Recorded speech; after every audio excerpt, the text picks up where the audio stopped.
بسم اللہ الرحمن الرحیم اذا نودی للصلاة من یوم الجمعة فاسعوا إلى ذکر اللہ وذروا البیع ذالکم خیر لکم ان کنتم تعلمون۔ صدق اللہ العظیم۔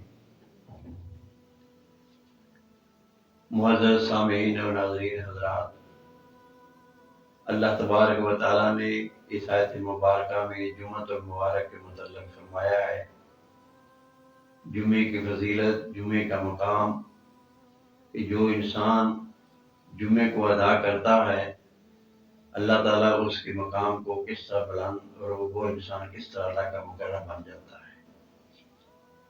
عبادت جو بھی کی جائے اللہ کا انسان جو ہے وہ اللہ کے ہاں بڑا مقبول اور بڑا پسندیدہ ہوتا ہے، لیکن کچھ وقت ہوتے ہیں، کچھ ساتھ ہوتے ہیں، کچھ دن ہوتے ہیں، کچھ راتیں ہوتی ہیں، کچھ گھڑیاں ہوتی ہیں، جو انسان عبادت کرتا ہے تو اس سے انسان کا مقام کا جو بڑھ جاتا ہے۔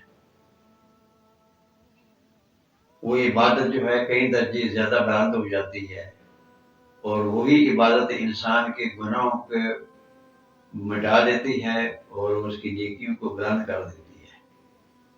تو اللہ تبارک و تعالیٰ نے فرمایا کہ اے ایمان والو، جس وقت تمہیں جمعے کی نماز کے متعلق بلایا جائے تو فوراً تم جمعے کے لیے حاضر ہو جائے۔ جمعے کے متعلق نبی پاک صلی اللہ علیہ وسلم نے فرمایا کہ الجمعۃ حج المساکین، جمعہ جو ہے یہ مسکینوں کے لیے حج ہے۔ ویسے تو انسان جب حج انسان کرتا ہے اس کے لیے بڑی تردد کرنی پڑتی ہے، بڑا خرچہ کرنا پڑتا ہے، کافی صبر کرنا پڑتا ہے، لیکن مسکینوں کے لیے اللہ تبارک تعالیٰ نے کے پیغمبر علیہ السلام نے ارشاد فرما دیا کہ الجمعۃ حج المساکین، جمعہ جو ہے یہ مسکینوں کے لیے حج ہے۔ اور ایک جگہ فرمایا ہے کہ افضل الایام یوم الجمعہ تھے، دنوں میں سے زیادہ فضیلت والا افضل جو دن ہے وہ جمعے کا دن ہے۔ اور اس کے متعلق فرمایا اشرف الایام یوم الجمعہ تھے، اور بزرگی والا دن جو ہے دنوں میں سے جو ہے وہ جمعے کا دن ہے۔ اور ایک جگہ فرمایا اکرم الایام یوم الجمعہ تھے، عزت والا دن جو ہے جن دنوں میں سے جو ہے وہ جمعے کا دن ہے۔ اور اس لیے فرمایا کہ الجمعۃ کنز الحسنات، جمعہ جو ہے یہ نیکیوں کا خزانہ ہے، گویا کہ یہ نیکیوں سے بھرا ہوا ہے، یہ فضیلتوں سے بھرا ہوا ہے، یہ انسان کے گناہ کو ختم کرنے والا ہے۔ اور فرمایا کہ الجمعۃ معد الخیرات، یہ نیکیوں کا خزانہ ہے، یہ نیکیوں کی کان ہے، یہ بھرا ہوا ہے نیکیوں کے ساتھ۔ اس لیے نبی پاک صلی اللہ علیہ وسلم نے ارشاد فرمایا کہ جس وقت جمعے کا دن ہوتا ہے تو فرشتے جو ہیں وہ دروازے پر، مسجد کے دروازے پر آ کر کھڑے ہو جاتے ہیں۔ ابھی دیکھو اللہ کے فرشتے مقرب اس انسان کے لیے جو اللہ کی عبادت کرنے کے لیے آتا ہے، اس کو ویلکم کرنے کے لیے، اس کے مقام کو بلند کرنے کے لیے، اس کا نام لے کر اللہ کے دربار میں پیش کرنے کے لیے وہ دروازے پر کھڑے ہیں۔ کہ وہ فرشتے سب سے پہلے جو انسان جمعے کے لیے آتا ہے تو گویا کہ وہ فرشتے اس کا نام لکھ لیتے ہیں، اور اس کو گویا کہ ایک اونٹ کی قربانی کا ثواب مل جاتا ہے۔ اسی طرح گائے کی قربانی کا ثواب ملتا ہے، آہستہ آہستہ ایک بکرے کی قربانی کا۔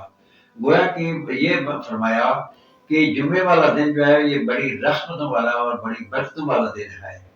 اور نبی پاک صلی اللہ علیہ وسلم نے فرمایا کہ جو انسان جمعے کے دن ایک ایسا وقت ہے، ایک ایسی گھڑی ہے جو انسان وہ دعا کرے گا تو اس کی دعا جو ہے وہ قبول کی جائے گی، رد نہیں کی جائے گی۔